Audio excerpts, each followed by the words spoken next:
Welcome to everyone. I am Leah Sciortino, Director of SEA Junction, a public venue at Bangkok Arts and Culture Center here in Bangkok. We have been holding the weekly updates since very soon after the coup in February this year. Unfortunately, the coup is still ongoing, although cannot be seen as a successful coup so far, as still protests continue every day. And we know that Myanmar has not been accepted by ASEAN recently, something that for sure will come up later in the discussion. We have, from the beginning, we have three very experienced speakers from different backgrounds. The first was Aung Sao, the editor and founder of the Irrawaddy. The second one was Kinomar. For 6 episodes was Kinomar, who is a well-known activist and a peace security expert and woman activist. And now tonight we are very grateful to Debbie Stothard, who is extremely busy these days giving interviews in many different venues, to have accepted to do the next 6 update with us. Debbie doesn't need really an introduction, as she is quite well known. She is the founder and coordinator of ALTSEAN-Burma. She's Malaysian, but I think Myanmar at heart, since she has been in the solidarity activist since 1988. So thank you, Debbie, for being with us, and I leave you the floor tonight. As usual, we will have about 20 minutes of presentation, and then we will have question and answer. Please, Debbie. Thank you for having me here, Leah. It's such an honor and such a pleasure. I guess the hot topic this week is what's going on at the ASEAN Summit, and what happened that ASEAN was compelled to exclude Senior General Min Aung Hlaing, the head of the illegal military junta, finally. I mean, for many people, this is if you're in Southeast Asia and you've had to deal with ASEAN, which has in previous years been dismissed as a club of dictators, especially in the 1980s and 1990s. Remember that time it was Suharto, it was the club of Suharto and Marcos and Mahathir, so who conveniently overused the phrase non-interference. They abused and misused the idea or the concept of non-interference in internal affairs as a shield for their human rights violations. So people do see ASEAN as a very tolerant organization when it comes to misbehavior by its members, whether it's corruption, human rights violations, denial of democracy, and so on. So for ASEAN to suddenly sit up and say, sorry, we cannot invite Min Aung Hlaing, he is not welcome. Some people get a little bit excited and they say, does this mean ASEAN is about to change? Actually, we saw this again. We saw this before in 2005. In 2004 was a year after the Dipayan massacre, in which there was an attack on Aung San Suu Kyi where she was traveling up north, and many people were killed, and she was arrested and then taken to insane prison. And that was in May 2003. And then in 2004, the Malaysian parliament established a caucus to support democracy in Myanmar in response. And this was supposed to be a bilateral. It was actually across party lines. And later on in 2004, the ASEAN Interparliamentary Caucus for Democracy in Myanmar, which is now known as ASEAN Parliamentarians for Human Rights was formed. And their first mission as a regional body of members of parliament from Malaysia, Singapore, Thailand, Indonesia. I just saw Nur Shabani enter the room, and Nur Shabani Kajasunkana is one of the founding members of the AIPMC, the ASEAN Interparliamentary Myanmar Caucus.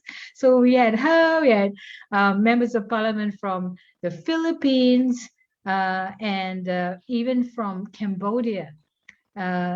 Forming this caucus, and their first mission was to actually pressure ASEAN governments into denying Myanmar the chair of ASEAN. Myanmar was supposed to be the chair of ASEAN in 2006, and already there was such unhappiness about this because there had been no movement towards democracy in the country. And actually Indonesian government and Indonesian diplomats felt very uncomfortable because the military junta was trying to model a new constitution on the Indonesian constitution that had already been discarded after Reformasi. You know, this constitution was supposed to secure a place and a role, a political and economic role for the military. And, you know, after Reformasi, Indonesia discarded that constitution, and then the senior general Tan Sri's regime took it up and embraced it as a new constitution. So there was so much discomfort.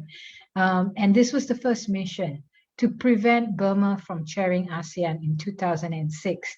For many people who were ASEAN experts, they dismissed this campaign, saying it's impossible for ASEAN to change. And at that time, there was a very strict alphabetical progression of who will chair ASEAN. It was supposed to be set in concrete. Well, Nur Shabani Kajasunkana and her colleagues from other ASEAN countries in AIPMC successfully campaigned, and civil society very strongly supported this campaign. Eventually, what happened was there was so much controversy about who would attend an ASEAN summit in Yangon under the control of a military regime. Condoleezza Rice, the Secretary of State at that time in the US, actually said at a press conference that she would not attend. And ASEAN became extremely concerned. Firstly, there were states that were not happy that Burma would chair ASEAN. There were other states who were concerned that ASEAN dialogue partners would downgrade their representation. And this was at a time where ASEAN was questioning itself about adopting a charter, about having a human rights declaration. They were feeling that they were losing legitimacy in the international community. They were losing popularity. They were no longer relevant.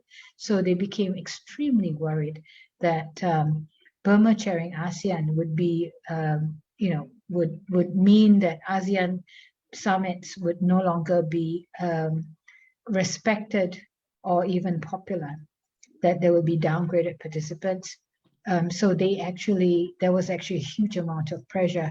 And in a very famous, I often criticize ASEAN as being a toilet organization because one of the former secretaries general actually revealed that a lot of the problem solving, a lot of disputes were settled in the bathroom. He actually said one time, Megawati and Corazon Aquino, who were presidents of Indonesia and Philippines, respectively at that time, there was a dispute between the countries. And so they all took a long break. And the two ladies went to the bathroom and came out laughing and smiling, and the problem was solved.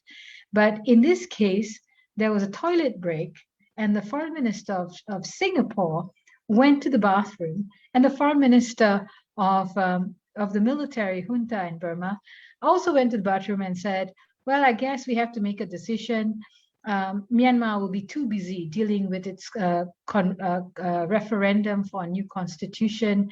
We won't have it's better for us to chair ASEAN some other time.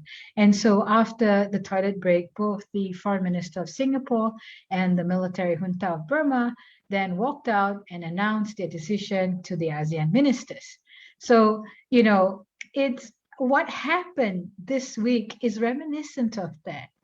Quite clearly, we saw this much lauded 5-point consensus adopted in April. Now, ASEAN waited for 12 weeks before they actually had a meeting, a high-level crisis meeting on the Myanmar coup.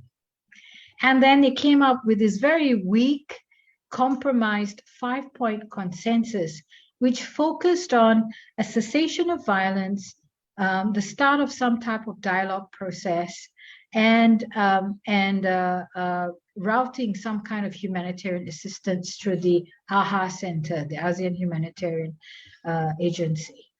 Now, and they thought problem solved, we have a 5-point consensus, everything's gonna be fine. Min Aung Hlaing smiled, he said, okay. He goes off back to Naypyidaw, and what happens?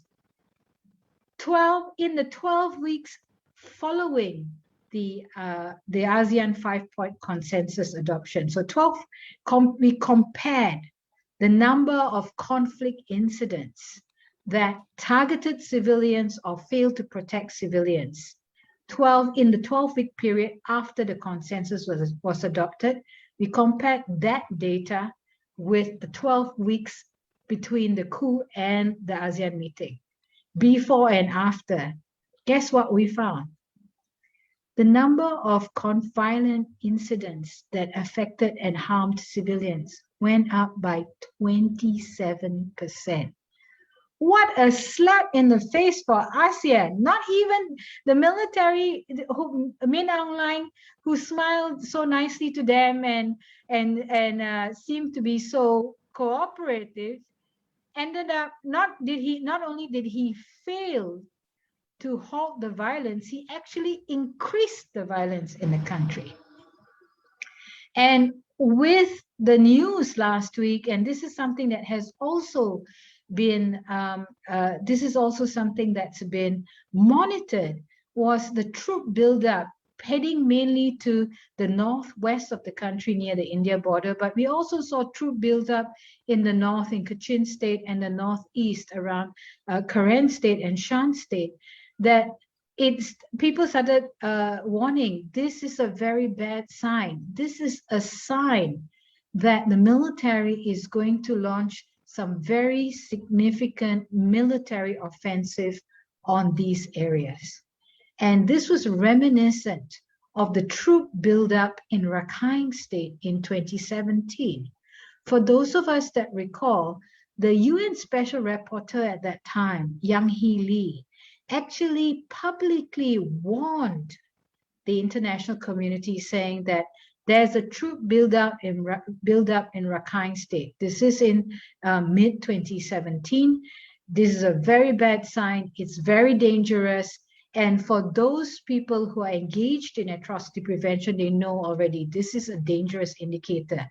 Yet ASEAN didn't say anything, and actually even UN entities failed to respond adequately. And what we saw unleashed in Rakhine State was the worst ever offensive targeting Rohingya in our recent memory.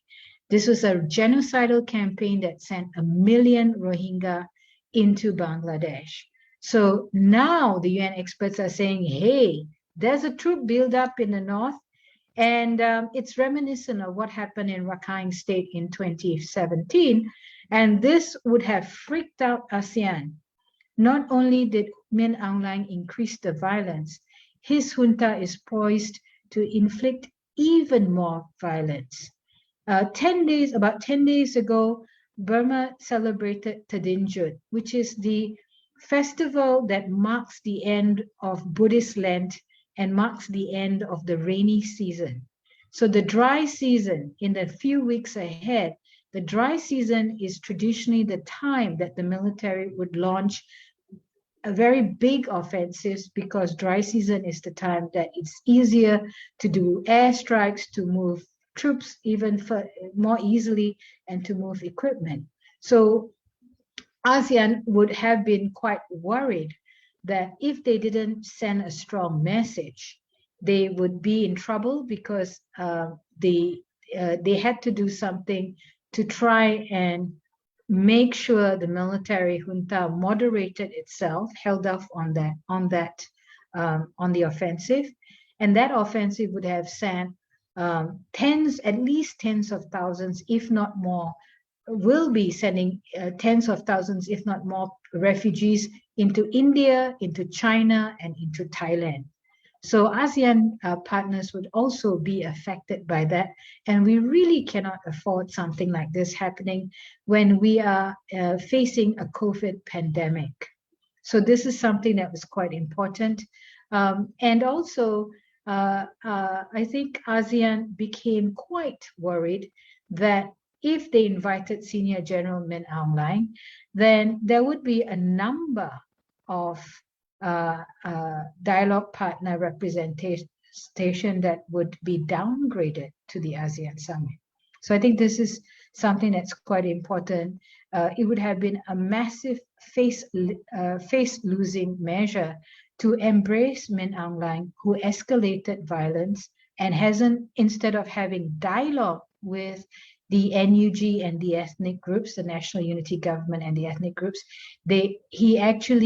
his junta actually put more charges, more criminal charges on Aung San Suu Kyi and other NLD leaders, including the president.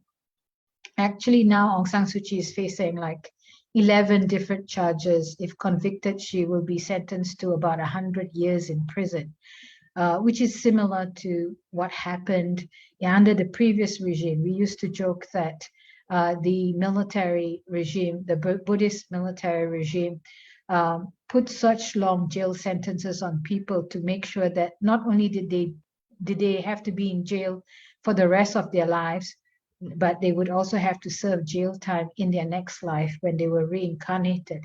So now we're seeing that happening again. But also what we're seeing is that instead of having dialogue, they put more charges on these people, but they've also been subjecting many hundreds of people to charges of treason, including, which is a capital offense, which has a maximum death penalty. And they've been charging people both in person and in absentia. When they couldn't find those people, they still charged them with treason. One of the people charged with treason is the head of the national COVID vaccination program. They hunted her down and they arrested her in June, and they charged her with treason because they accused her of being in touch with the NUG. So I think it's pretty clear that on these elements, on the cessation of violence, Min Aung Hlaing's regime slapped ASEAN in the face by increasing the violent attacks by 27%. On the consensus point on dialogue, he slapped the other side of ASEAN's face by not only refusing to have dialogue, but actually putting more charges, including capital offenses on the NLD, on the NUG, on anyone who is associated with them. And with the humanitarian aid, it was pretty clear that the AHA Center could not deliver aid because they were continually blocked and they were already compromised in the way they operated. I think Adelina Kamal, the former executive director of AHA, recently put out an op-ed basically admitting that AHA was not in a position to be able to implement humanitarian aid effectively. So we could already see, instead of aid flowing, there's actually been an increase in the crisis. Now, we're not just talking about a threat to regional human security, about the displaced people, about refugees, asylum seekers, but also about increased vulnerability to trafficking. We are also talking about the massive economic meltdown in the Burmese economy. Within 8 months, the Myanmar kyat has lost more than half its value. Last year, the GDP growth rate was 3%. It was the Myanmar economy was growing more than all the other ASEAN economies last year.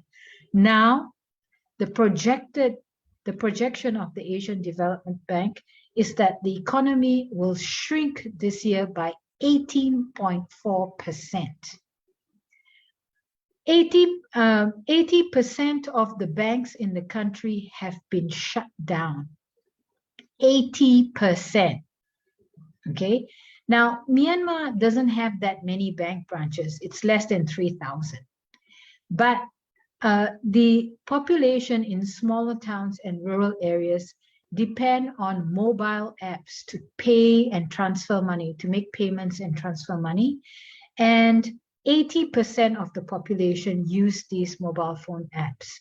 What the junta has done has been to impose internet blackouts and to go after these mobile app accounts because they suspect that they are being used to move funds to the NUG, to the National Unity Government. So we're seeing that situation happening. Humanitarian UN agencies have already said there are 3 million people in the country in need of desperate humanitarian aid. This is an increase because before the coup it was 1 million, now it's 3 million. So 2 million people have become desperate for humanitarian, life-saving humanitarian aid. 2 million people within this 8 months. And actually, half of the country has been, it's projected that half of the country is already driven below the poverty line, compared to the big economic boom from 2012 to 2019. This is a huge problem because then ASEAN's economic integration ambitions are also affected. So I think when it comes to human security, traditional security, to economic stability, Min Aung Hlaing's personal greed and ambition, because this is basically a very personal coup for Min Aung Hlaing. His greed and ambition poses a direct threat to ASEAN, to Myanmar, and to the rest of the region. That's why ASEAN has finally wised up to the situation. I think the question now is, will ASEAN just say, okay, we excluded Min Aung Hlaing, hopefully something important changes and that's it? Or do we expect, or will we push for ASEAN to say, okay, this move is just a start. You need to go further if you want to prevent this disaster in Myanmar from getting worse in the next few weeks. So that's where I'm halting, Leah. And so happy to see Ibu Nushabani here. We haven't seen each other for such a long time. The last time you saw me, my hair was still black. Yeah, indeed. I am also very glad to see Nur Shabani. Selamat datang, Mbak. Husina Shabani here, a dear friend from Indonesia, and indeed, as Debbie has said, parliamentarian at the time of 2000, a former parliamentarian, and she has many other acts too. So I think she can also contribute later if she wants to the discussion. So please feel free to give any question you may have or comments, anything you want to ask to Debbie, you can write it down or also you can raise your hand. I have a couple of questions already. One concerned the release of prisoners. The release of prisoners that has been announced a couple of weeks ago.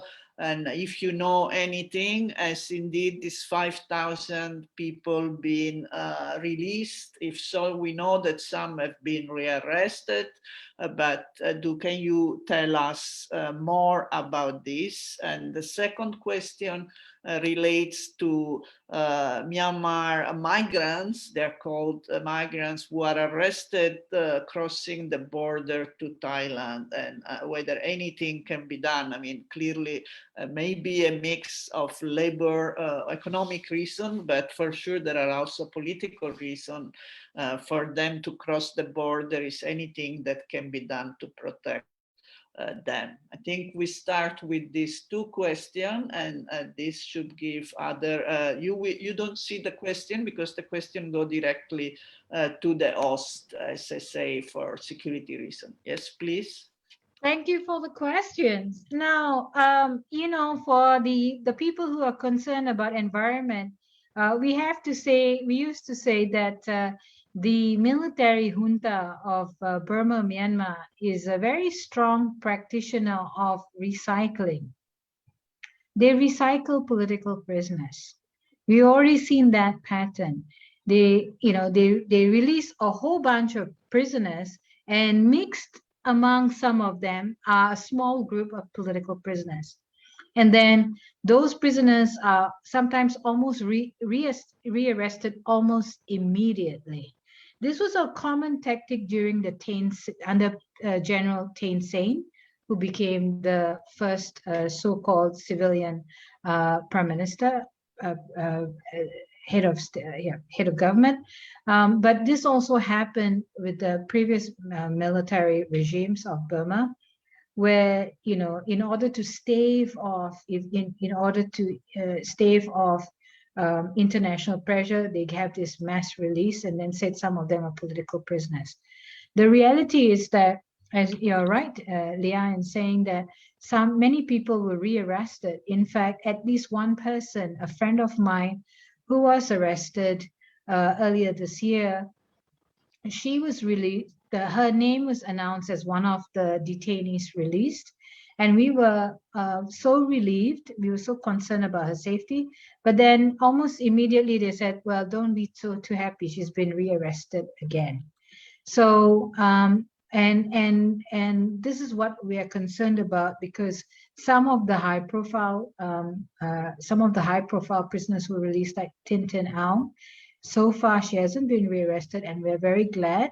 But it is also the other activists who are less high profile who seem to be vulnerable to rearrest. So I think the AAPPB, the Assistance Association for Political Prisoners of Burma, who does amazing work and posts daily updates on the number of people arrested and the number of people killed and in detention.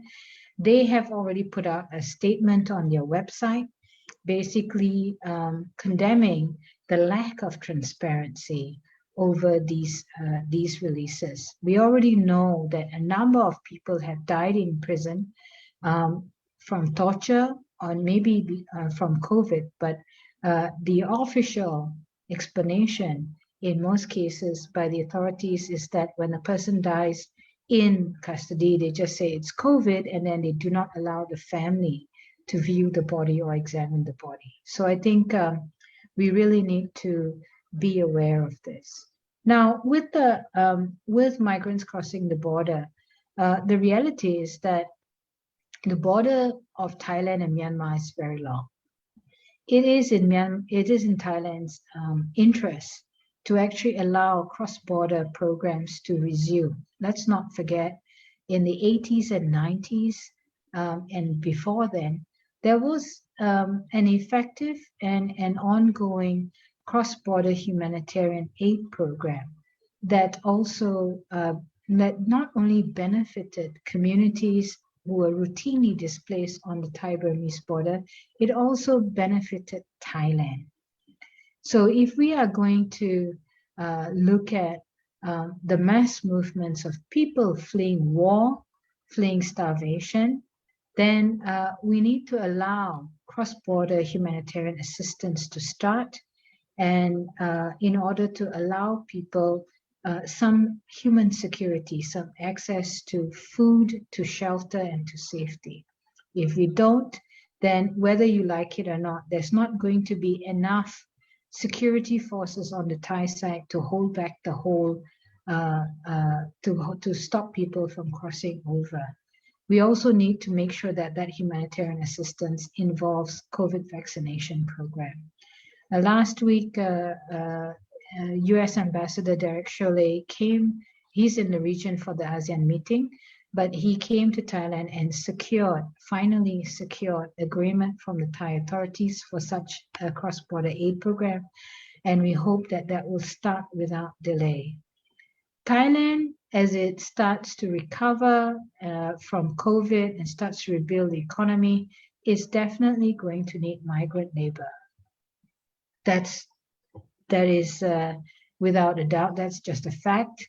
And it is time for Thailand to really think about ensuring that the migrants who are already in country are allowed access to livelihood security and are allowed safe access to vaccines and the ability to continue working without harassment. But at the same time, they also need to view migrants crossing the border as not just as migrants, but potential asylum seekers. And it's much better to allow these people to safely get a job than to lock them up in a camp and become an economic drain. So let them contribute to the economy, but in doing so, you also have an obligation to make sure that they are safe from COVID and that their basic labor rights are recognized and protected. So I think if Thailand is looking at having a faster recovery post-COVID economic recovery, then it needs to acknowledge its need for migrants from Burma for economic recovery and adjust themselves accordingly. So I think this is quite important. Otherwise, what we're going to face is a huge problem of human trafficking.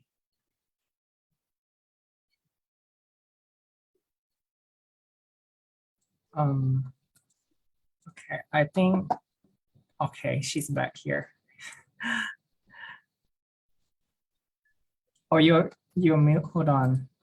Let me. It seems my internet is unstable, but I am back. So did you? Yes, I answered the question on migrants that essentially, this is not just a humanitarian issue, but also an economic issue. And if Thailand is serious about post-COVID recovery, it still needs migrant workers. So why not be practical about this and let them in, but let them in such a way that they also have protection from COVID and that their labor rights are recognized.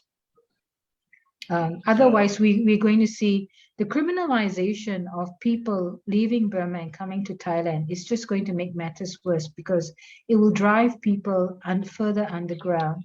And that can actually undermine the COVID response. If people are coming in and hiding from the authorities, it's much better to be above ground and have a predictable and reliable system. Yeah, I fully agree with you on this, but let's hope that indeed the authority listen to this call of many organizations. Indeed, there are two questions again from Lisa Botten. Can you please explain the Philippine position regarding Myanmar exclusion from the ASEAN Summit? And from Paul, a call for an aid organization and increase in their funding bureaucracy. Sorry, you dropped out. Leah, you dropped out the second question from Paul. A call for donor and aid organization to adapt to the situation and be more flexible in their funding procedure.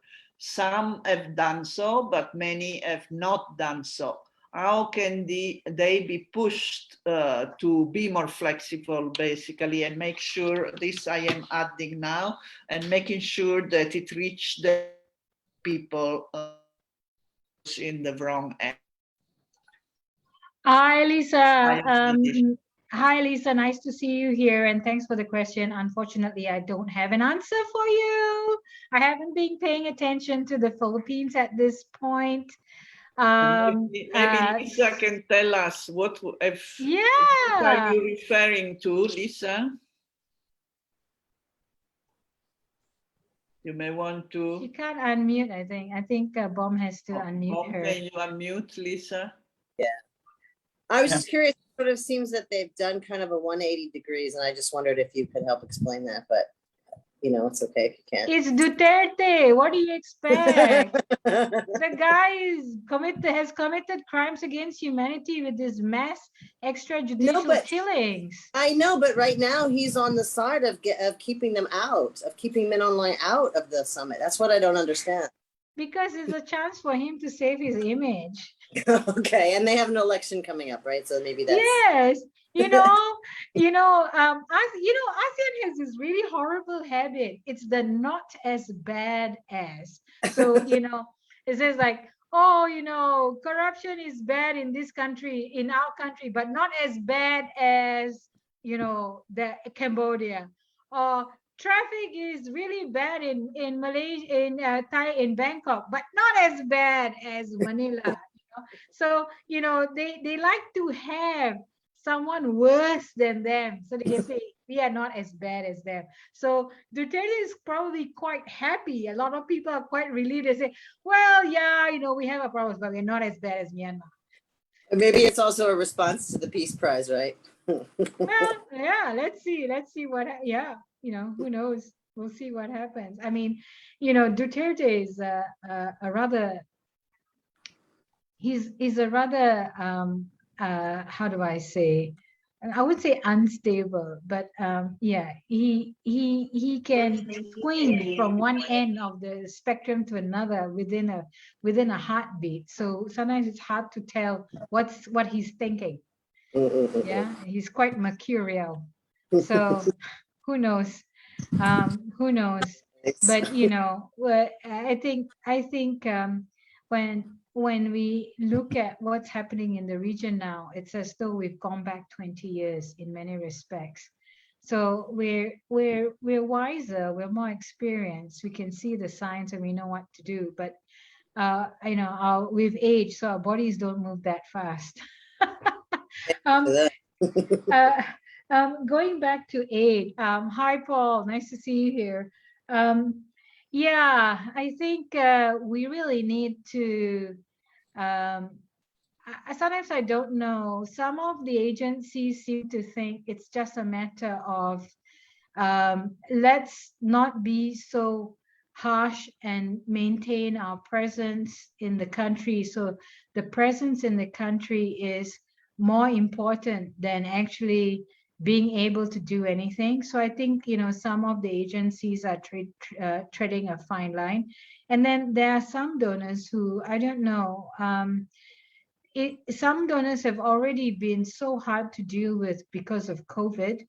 And then now with the coup, they seem to be not very rooted in reality, or perhaps they don't think that some donors see human rights as actually a political issue, not as a fundamental issue of humanity and being able to survive. But I think once folks understand human rights is not an optional extra to development. Human rights now, the realization in the country is that if you are realistic, you will understand that respect and protection of human rights is fundamental to development. So you cannot actually divorce development from human rights, particularly in this context in Myanmar. So yeah, it's still taking some donors a while to adjust to what's going on or to get real with what's going on, because we're not seeing conflict being confined to a few parts of the country.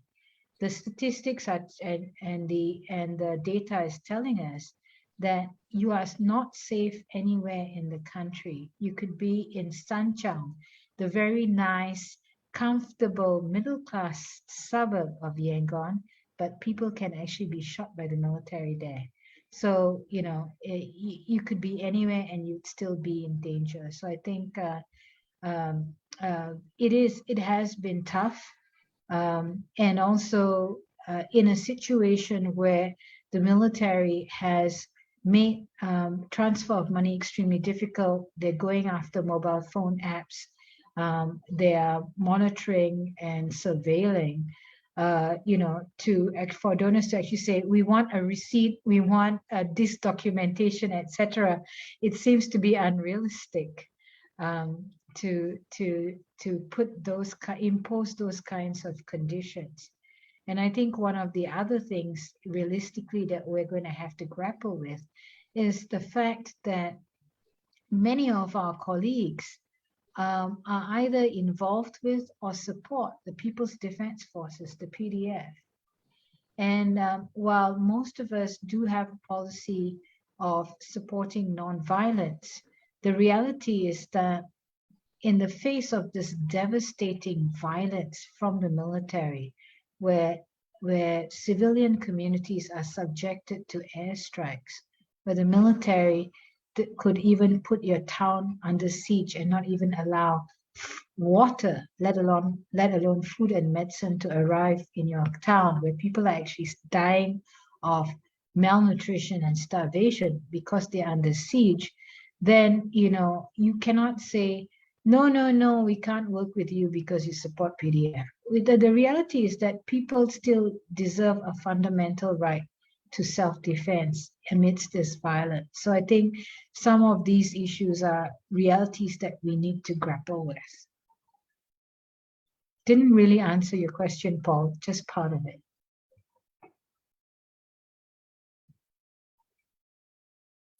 Leah, are you on mute? Sorry, yes. I'm going to mute again. Sorry for disappearing and reappearing, but indeed it seems that the connection from my house for some reason is not good tonight. So we have two more questions. One regards vaccine. What you know about the situation now with the delivery of vaccine, not only by the government, but also by the alternative government NUG, whether they are able to provide vaccine in some areas, at least, or not. And the other one is about the people force. Are there, what have been the development in the last 2 weeks? Okay, with the vaccines, you know, in July, the NUG formed a multi-agency task force on COVID, which also involved the ethnic health organizations. Now, the reality is that it was ethnic health organizations that responded to COVID quite quickly last year, when the central government under Aung San Suu Kyi also was very slow in getting information out and services out. And actually last year, the military also formed its own COVID committee. I think a lot of people did fail to notice that Aung San Suu Kyi, I think in January last year, formed a COVID task force, a response committee, which included officials from the health ministry. But within a few weeks of that, the military formed its own COVID committee, which didn't have anyone from the health ministry. So we saw parallel COVID response, national COVID response bodies, one military and one civilian in the country, operating in the country. And the military decided, had a very securitized approach to COVID.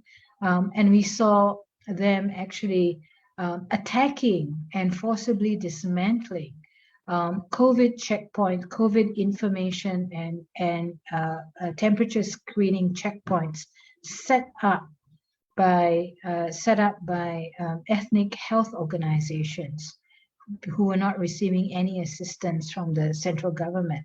So, and what we saw is that the the aggression of the military in some of these ethnic areas actually prevented an effective response, made things much worse. But also the military then saw health workers when the coup started and the CDM was formed. The military saw health workers as the enemy because of their presence in the CDM. And so health workers became the enemy. That's why WHO has already acknowledged that Myanmar is the most dangerous country in the world for health workers, because ambulances and health workers were being fired upon by snipers and armed forces. The military took over 51 hospitals in the country, and that country doesn't have that many hospitals.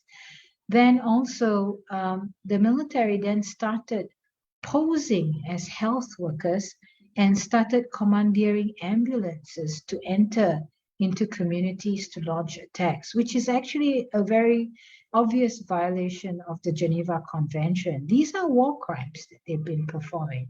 So the COVID response has been cut, and COVID was breaking out in ethnic areas, and the military ignored that. And they've been underreporting the figures. The head of the national vaccination program was hunted down and arrested because they were unhappy with the order that was already lodged pre-coup with India for the vaccines. And it was widely suspected that the military actually wanted them to cancel the order and then order Sputnik instead.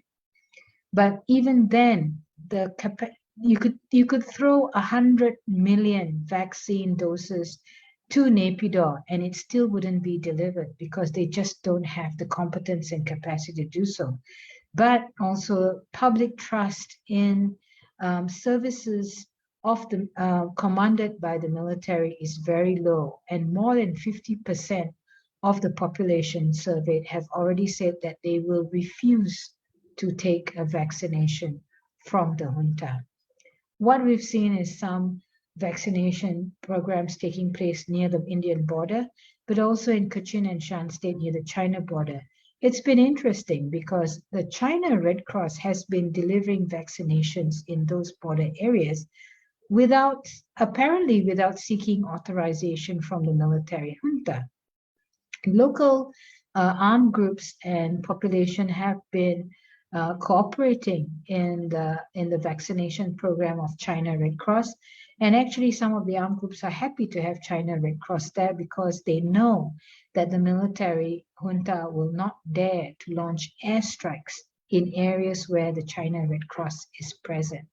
I think it's been too slow for Thailand to actually give permission for cross-border vaccination program. I think it's in Thailand's interest to have a COVID-free buffer zone of vaccinated people on the border. The ethnic health organizations already, despite lack of resources, had started their own quarantine protocols.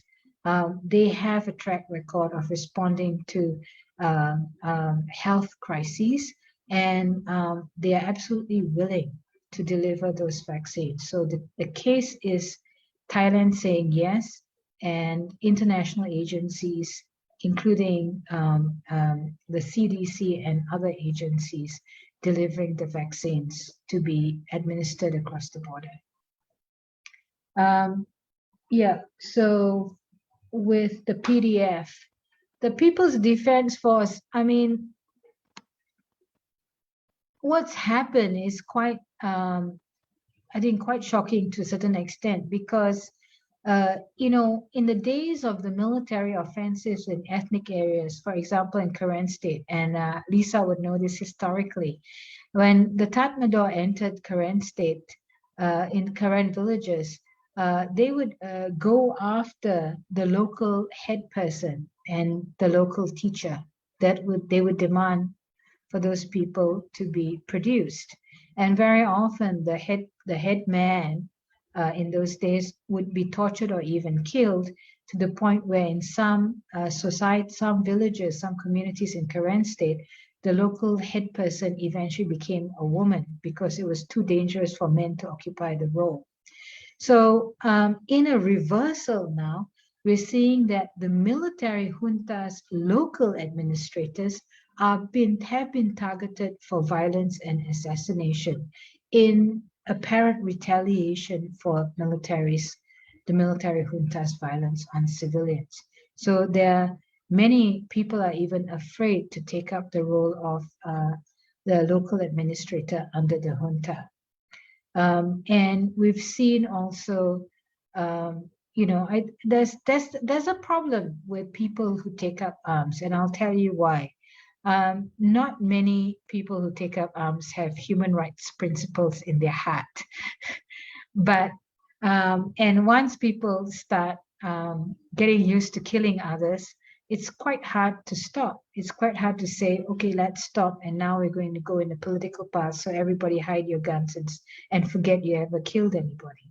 So I think, this culture of violence, I don't know if it's growing the culture of violence or whether that culture of violence was already there under success, that this is the legacy of decades of conflict.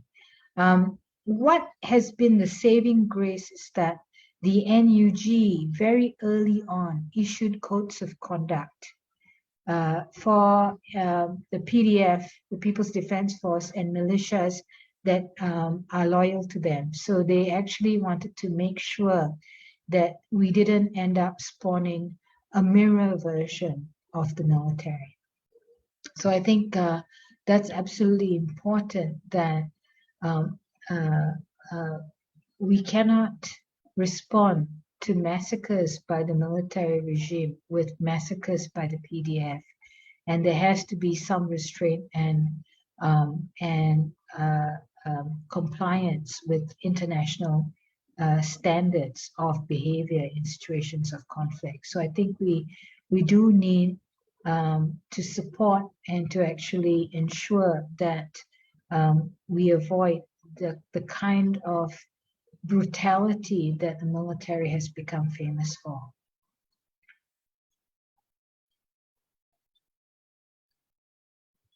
Your mute again. Yes. I always forget, but thank you very much for the answer to the many questions that have been posed to us today. It's first time with Debbie. We will have 5 more times with her. So please keep us following. The next one will be in about 2 weeks, also on the same day on Wednesday. So that will be quite regular over time, and we can share further question information. There was a report also that Debbie wanted to share it. Yes. We almost forgot to do it, but there is, maybe you can announce it. Yes. Okay, so the first thing that I wanted to share is that ALTSEAN, the organization I lead, putting the website here. As soon as this coup started, we started a coup tracker, which is a tracker. Every month, we actually upload summaries of 400 news and other articles under 7 themes, which include women, business and human rights, business and economic responses, CDM and crackdowns, conflict and displacement, CRPH and NUG, international responses, diplomacy, and COVID. So there's 7 themes there, and those thematic trackers are updated at least once a week. On top of that, we actually produce a coup watch on behalf of 7 other organizations. So the coup watch is basically about 20 pages covering, summarizing key developments over the month. So the coup watch covering developments, summarizing developments in the month of September came out on October the 3rd. So our team works really, really hard to put that together. So, please feel free to visit and download. And today, no, actually yesterday, sorry, it's the 27th. I can try and keep track of dates. Yesterday, ALTSEAN and Forum Asia issued a joint report. And so the link to the report is a Google Drive. And it's basically assessing ASEAN's response to the coup.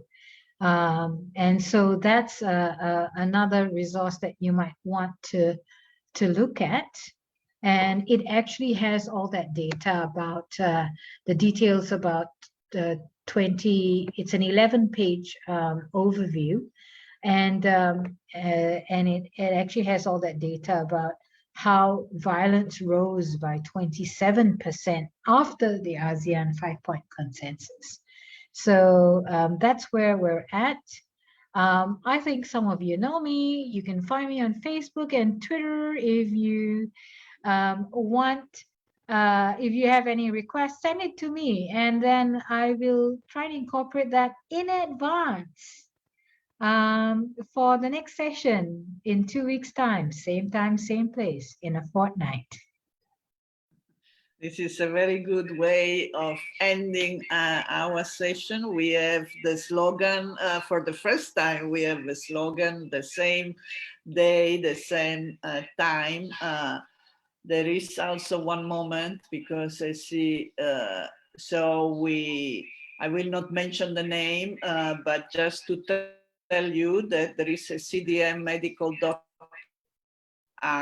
and he or she is giving her email. This is direct to me, but I will forward it. Yeah. So that I am proud of this, of having a very varied group of people that follow us. So again, like Debbie says, see you in 2 weeks time. I want to say a special goodbye to Nur Shabani, who is there, who is here, and sampai jumpa lagi. Thank you very much to everybody. A special thanks to Debbie.